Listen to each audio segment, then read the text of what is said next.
So, but I'm here, that's not the my topic today is FERPA, and we passed out, you don't have to read I passed out material for you so you can read. If you go on Google and Google FERPA, you'll get tons and tons and tons and tons. We could talk about FERPA for 2 days because it affects about everything we do. The person that I use the most is Sergeant Schultz. If you all remember Hogan's Hero. I know nothing, I see nothing, I say nothing. That's the best policy to have with student information. So don't release it. I mean, don't release it to anybody without written consent. Which brings me to another, we have and hopefully during this COVID time we'll slow this down. We have a lot of workers that come into your schools that work for different agencies. And my biggest concern is that they have written consent to be there. So you need to, hopefully during COVID we can keep them out for a while. But they're safe at home workers, and and some of them are really, really, really good, and some of them are the other way, really, really, really bad. So, but you got to make sure they have permission from that student's guardian to be there. You got to make sure, and it needs to be in writing. They get irritated because they tell you, well, we just drove 2 hours. Well, you're not going to. We don't want you taking these kids out of core classes to talk to them. They're safe here. Why don't you go to their home? Because you're safe at home workers. They don't want to go to their homes. They want to come to your school. But I mean, we try to maintain a good relationship with them because there's some good ones out there that do a lot of good with some of these kids that they've had contact with these kids over the summer. But please make sure they're allowed to be there when they come to your buildings. Make sure you have a written release because it's a violation of, if you allow them to meet with a kid and the parent didn't give them permission, we're going to have a complaint. And I would rather have a special ed complaint than a FERPA complaint because that becomes civil rights, and we don't want civil rights here. The OCR folks are not. We don't want those folks here. No. So, even if the kid's 18? the kid's 18, he can give his own permission. The kid's of legal age. I've got a lot of them. Yeah, you've got a lot. If they're 18, but they provide support to a lot of our students that are out there. So I have a formal presentation, but I gave it to you, so I'm not really going to. Kenny told me I had 2 hours. I really don't think I need to talk to you about. The biggest thing you need to know about FERPA is if you get a request, don't just send out records that you're unsure of. Please contact my office so we can see who it is. I've got lawyers asking for stuff that they should not have permission to get, but they think because they're an attorney, they got open. They send us. They want all the student records from the time they were in kindergarten. And they want investigations, which I will not give them. Until they get an order from a judge, they're not getting investigations on employees. Do you have a question? Yes. One thing about FERPA that's in our policy that Tony's not interested. It says for directory information, if, let's say someone asks for directory information for all the seniors. Basically, in our policy, directory information is good to go. Yeah, directory. Unless the parent signs off the first 30 days of school saying not to release it. So that's what was in our policy. We'll have to check with Tanya and make sure it's still that way. But directory information is okay unless the parent said no. And one other thing, unless you want the power of the U.S. military to come down on your head, a mistake I made once, I told a recruiter he couldn't have contact information to seniors. Wow, that didn't turn out well at all. They can have access to directory information, Yes. but nothing more. Yeah, that's right. And that the parent has to write a note, right? Parent has to notify the principal within the first 30 days not to release the director information. Yeah, because there's no form that goes home. Not that I'm aware of. No, I haven't seen I'll one get either. with Tanya and see where it's at in policy, but that's what it says pretty much. And Kenny's right. I mean, it could be military after seniors. We get the community college in Marshall down here to ask for that, Mount West to ask for director information. Sometimes Marshall asks for that. And like you said, it's free to go unless the parents said no. I also gave you information in your packet about COVID. I mean, about FERPA for the COVID. I mean, that becomes two things. It could be health, HIPAA, and FERPA. FERPA's for educational records, but if a kid comes down with COVID, you have to be very careful. And you can't even use descriptors of the kid to a third party if that third party can figure out who that kid is without using their name. Bill's got a couple kids that were all over the place, and they said, you can figure out where the kid goes to school. If you can figure out their disability, you could pretty much narrow down who that kid is. So back to Sergeant Schultz, I know nothing. I mean, don't tell him anything. Without written consent from the guardian or the parent, or if they're 18, from the 18-year-old. I mean, most of the special ed records and the stuff that attorneys request come through my office, and we send it out, and we scan it and make sure it's correct. But they ask for everything, and they even want investigations, which I will not release without a court order. If the court gives us an order, then we'll do it. But other than that, it's not relevant to the education. It needs to be relevant information to providing an education to that student. And the only reason FERPA even exists is because we get federal money. Same thing with OCR. As long as we continue to get federal money, we'll be under those issues with FERPA. We don't want an OCR complaint. Those people come and stay forever. I try to do the best I can to avoid any complaints. We work with the parents and try to get them, try to find out what's really. A lot of times it has nothing to do with the education of the student. They're upset because they feel they've been disrespected or somebody's been rude to them. And I've been in meetings where they've been kind of contentious between. So if you got parents like that, let our office know about it, and we'll try to keep the water calm, because they're just time consumers. The one complaint we had from Bill's, and it didn't even happen in Bill's building, it happened in another building. It went back to what Rick was telling you about IEPs. This student had present levels that were written in second and third grade and had just been copied and pasted over and over and over again, and it still had third grade present levels, and he was a seventh grader. The present levels never changed. Which leads me to why I have Craig here. Craig is our IEP compliance person. He tries to read every IEP. I think he's going to get bug-eyed, but he tries to read every IEP that comes in our office. And then he goes out and works with your teachers during their planning time, which sometimes works and sometimes isn't enough, to do IEP compliance training. The IEPs are online and he can read them, but we have, if you guys see present levels and you have this 8th grader and they got second grade goals in there, please let us know so we can come work with your teachers. You guys, we will do that for you from this office. We'll come out and work with your teachers and help them write, good IEPs. Once you learn how to write them, it starts with the present levels. Once you can write a good present level, then the rest of the stuff pretty much falls in place. Yes.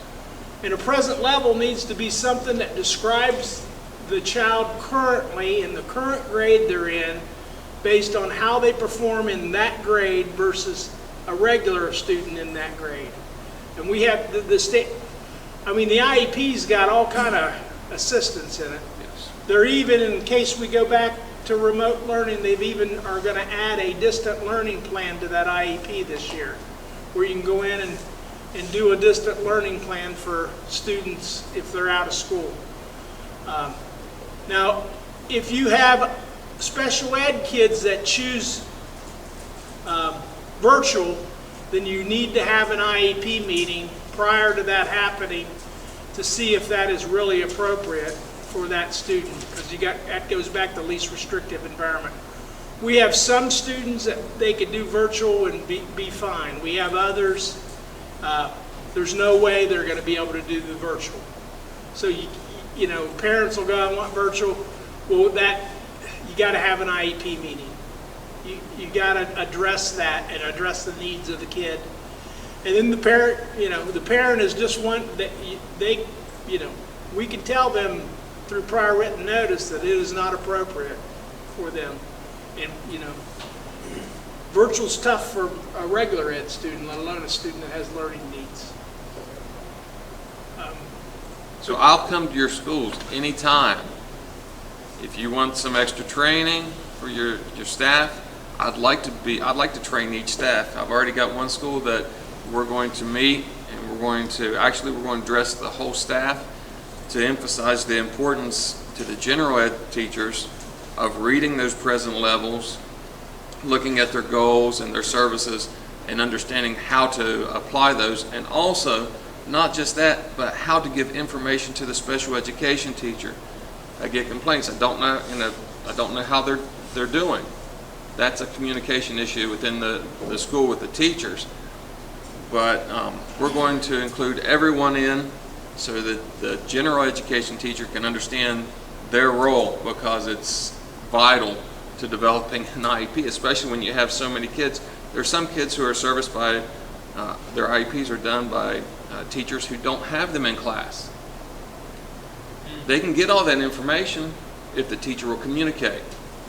They need to get that information, and it's an important role for the general educator as well as a special educator. We're also going to sit down and go over those important areas of the IEP, because not this past year, but the year before, we trained twice. We trained in September and we trained in January, and we're still getting them wrong. And we have same more new special ed teachers. We have some turnover. Yes. We have turnover at Roosevelt. When you say getting them wrong, are you talking about the present levels getting them wrong? Present it stuff starts with everywhere, but present those. level seems to be the most difficult thing.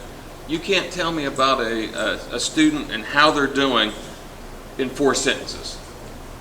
But I'll get a present level that's 4 sentences long. This is where they are, this is where they should be. They have these services. That doesn't tell me a thing about the kid. And then the goals don't match the present levels. Yes. It's like these goals don't even sound like these present levels. Yes. Johnny struggles with addition and subtraction, but his goal applies to History. something completely different. Or it could be They should all be related. Or it's a goal they haven't made progress on in 3 or 4 years, and that'll kill us. Yeah.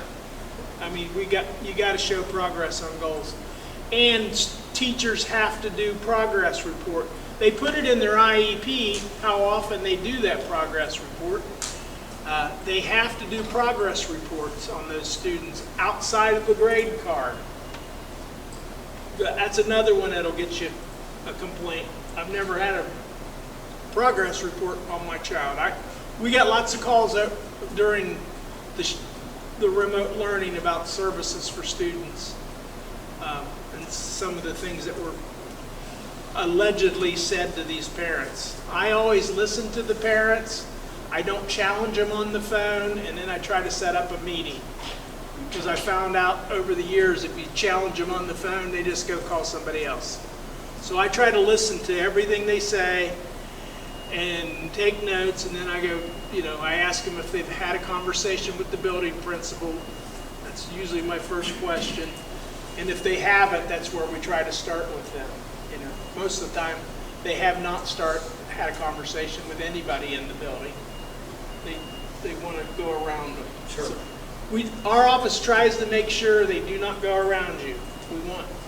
We see our role in the central office, special ed office, as a support to your school. We want to help you provide the best delivery service you can provide for special ed students. You know, and we got lots of them. We have over 700 students with IEPs. And we'll, you know, so one of the things we're going to try to do this year with our school psychs, we're going to try to make them geographic so they don't have to travel so much and kill so much time, so they're more effective and more efficient. So when they come back to work, I'm going to meet with them and try to make them more geographically located so they don't have an hour or in travel, that's up and back. Like to leave here to go to New Haven, it's an hour. So we have an intern this year who has a master's degree and is already, you know, working, and I'm going to supervise her, and she's going to be in the Bend area. She's going to work primarily in New Haven and Wahama. So you should be able to, and our goal is to teach teachers how to do interventions to prevent IEPs. We would like to prevent students having IEPs so they're in general ed. So we'll start working with the younger kids and try to get interventions in place. And if those interventions don't work, there probably is a disability with that student. But we find that a lot of kids, if they get appropriate interventions, they work. They really don't have a disability. I know all you guys in here know the kind of houses and homes that a lot of these children come from. So the trauma is huge in Mason County with these kids. Those of you who've been around a while, I start remembering. I've only been here 11 years, and I already the names come up routinely. It's the same names. Melissa's been here a year, and it's the same folks calling her. So, does anybody have any specific FERPA questions? I mean, I'm not going to sit here and bore. I mean, you guys have all been here. You all know about privacy, especially on social media. You really got to be careful on what folks are doing. They should not be putting identifying disabilities and that kind of information on social media, Twitter, Snapchat, any of that stuff. You know, because that again becomes a time consumer that takes us away from what we're here for, and that's to provide an education to students. And that came up yesterday, the whole FERPA and HIPAA in our preschool meeting as well. You know, and looking at the COVID situation, cannot share any information. Cannot go out and talk about your classroom where it's identifying kid. That breaks FERPA, it breaks HIPAA. You don't share anything. That comes through the health department. Yeah, if there's a COVID positive, it has to come through the health department. So you can't be talking about I don't it think Mr. Collins, you guys had Jennifer here, right? In the health department. So, you know, Mr. Collins is in constant contact with the health department. He's going to get a PhD in COVID technology this year on identifying and how do you prevent the spread. And, you know, I think maybe we all will, because if you have questions, text me, email me. If you don't, Jean always knows where I'm at. She always knows how to get a hold of me. Right now she's in a hurricane somewhere, so she went to the beach during the hurricane. So maybe that'll blow the COVID offshore. I don't know. John, you want to say anything about special ed for the handouts we have here today? Yeah. No, because I want to meet. I'm going to meet with Susan Beck tomorrow and find out. We're going to do training on all that with the teachers. There is, instead of there is some handouts coming from special ed. One of them is COVID recovery. They don't want to call it compensatory services, because that means when you provide compensatory services, that means you did something wrong, and you're making up what you did wrong. So the terminology that we're going to be using is COVID recovery, and we're going to be working with you guys. We're going to try to schedule time before the kids come to your buildings and talk to your teachers about COVID recovery services. They're going to have to evaluate these kids, these special ed kids, and see how much they've lost in the last 6 months.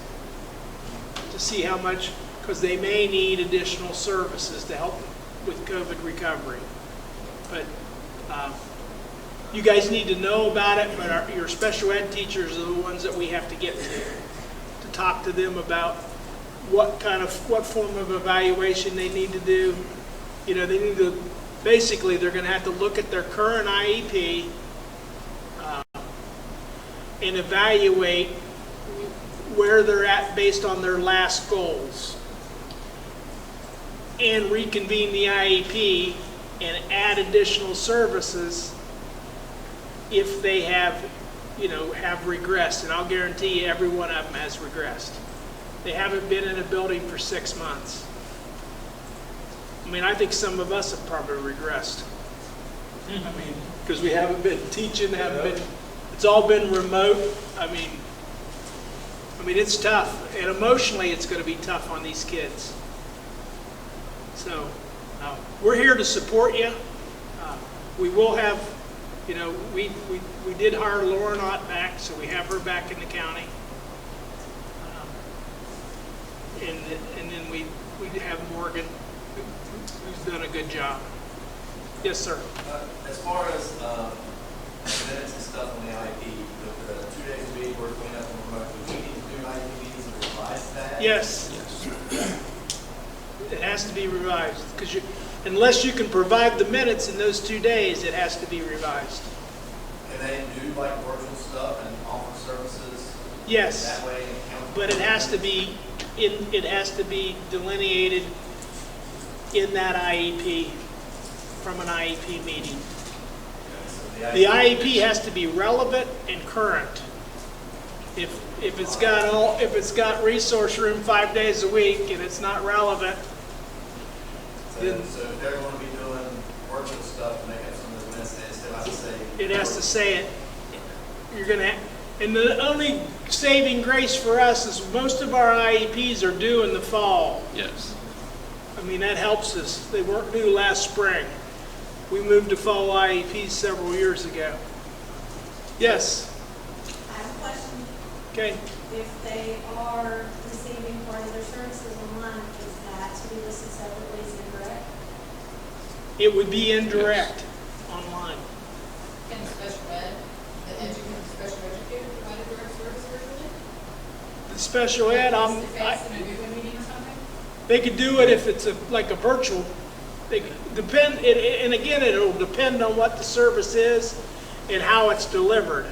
If it's packets of information, that's not direct. So how do we indicate if it's going to be a virtual service? Like, how is it going to look different on that service page? You would write virtual and So how you it's would being say virtual ELA. and how it's being provided virtually. Is it being provided through Teams, through Zoom, through video? It's got to be specific. So that would be in the Plex or the service page? Both. Ready for many rounds of IEP meetings. That's saying everything changes, but do all things. When we get back to 5 days a week, you're going to have to revise the IEP. LRE, oh yeah, And it's which going to means be. you have to have So if we're back in 5 days a week in another. 6 weeks, we're going to have to do it again. You'll have to do it again because you can't amend an IEP that changes LRE, because that changes the LRE. So that begs the question then, every time we change settings, an IEP meeting's going to have to be held and the IEP is going to have to be revised like because right now we're shooting for what, Jack, a month? 4 weeks to change number of days in school? Only if it changes their LRE. So if a student is receiving indirect services So if they're on in virtual school stuff or right they're now, out of, wherever we're servicing them, if it's an indirect service, it's an indirect service. You could go ahead and do that through an amendment. You wouldn't have to rewrite everything. Okay, you could just change Good. those parts. But if it changes from a 0 to a 1 where To it's a separate 1 or a class 2. or part-time, right, when you change that, then that's when you have to have the meeting. But if it's a direct Yes, but that service, would be- and you could special probably do it educator for- is providing that service through Zoom or whatever, then It could be It can be direct done at as a direct school, service, right? yes. If they do it through Zoom or through Teams and it's a direct service and there's some face-to-face time special Uh, educator. with the special educator, you will not have to do then much. you won't have to change it when it goes back to the other one. You really need to, look at everyone, kids are gonna, when you guys, I know you guys are doing the alphabet, but you also need to look at special ed, where, you don't want every special ed kid coming on Monday and Tuesday and none coming on Wednesday, Thursday, and Friday. Yeah, I mean, you really need to, it's gonna take work, folks. We gotta make sure that, Jack, do you want us dividing people up that way? It would make more sense as a county if you choose like 2 colors, like we have a red group and a blue group, for example. The school's gonna notify or the teacher will notify, hey, your kid is in the blue group, so they'll come on Monday, Tuesday, and that way you can personally identifiable information. You've got families with 4 different last names, it's gonna raise a question. No, with that's kids. legal. And that will help eliminate some confusion with the parents because of the alphabet. yeah. That's up to Mr. Collins. But we gotta make sure that we don't have every special ed kid coming, because that's a civil right. If you got all the special ed kids coming on Monday and Tuesday, it's also gonna overwhelm, So that's superintendent question. yeah, Can he hear me? yeah. So do you want folks to go through their special ed rosters and try to divide those kids up? You don't want them all on the same day. I understand that's going to be a problem. So then how do you keep from identifying, Higgy brings up a good point, how do you keep from identifying those kids who are supposed to be there on Monday and Tuesday, but we're bringing them in on Thursday and Friday because we're balancing special ed rosters? I mean, you can't. Well, but